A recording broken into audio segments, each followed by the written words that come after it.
Congratulations to everybody affiliated with the El Paso Community College as it celebrates its 50th year anniversary. Hi, I'm Ben Botello, and I was one of the early employees of the college. I came in as a Director of Financial Aid and Director of Veterans Affairs. Come on, take that off. That was many hair follicles ago. Okay. The early administrative offices were at the Thomason General Hospital, behind the hospital at the nurse's home. Because of limited space, the first counselors, Raul Munoz and Tony Hall, had to share their office with me. Actually, my desk was a typing desk.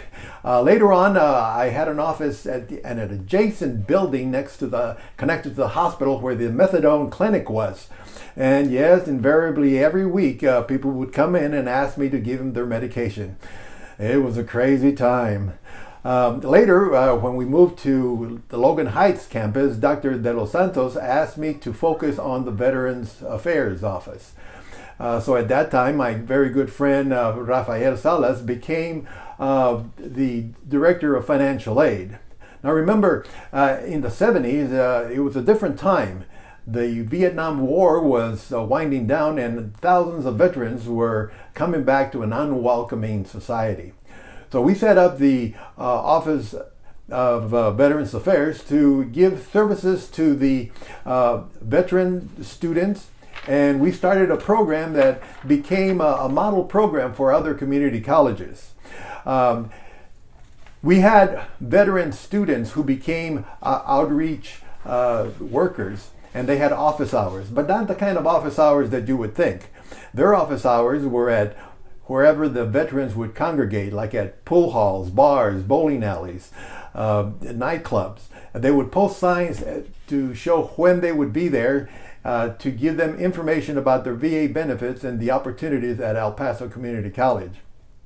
And the veteran enrollment grew to a point that at one time we had 31 employees in the Veterans Affairs office. This included full-time, part-time, work study, VA work study, and we even had 2 federal Veterans Administration counselors housed in our office.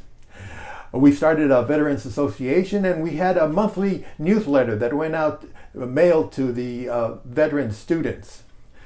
Now, the reason that I'm saying all this is because I want to identify some unsung heroes that contributed heavily to the rapid enrollment in the early years. Nobody talks about them, but they were responsible for the thousands of students that came to the college. Now, when I started, the enrollment was 901. When I left for the U.S. Department of Education 5 years later, the enrollment was 10,000. Half of those were veterans. And we know for a fact, because the students would tell us, that it was because of a student veteran that encouraged them that we had sisters and brothers and cousins and friends that came to the El Paso Community College. So it was because through the outreach efforts of the likes of Raul Cadena, Porfi Garza, Raul Reyes, Pete Marquez, Ruben Borunda, Frank Gonzalez, Chuma Mendoza, Merced Olivas, a very able secretary that kept us in line, Edna Perez, and Hurley Hernandez, who processed millions of dollars of veterans' educational benefits for the student veterans. It was through these efforts that the school, the college, grew so fast. Right now, there's thousands of veterans some of them who are probably retiring now, whose careers started with the education there at El Paso Community College. I'm sorry that I couldn't make it because of a prior commitment, but I really would appreciate it if you would send me an invitation to the 100th anniversary. I should only be about 122. So congratulations, El Paso Community College. Keep up the good work.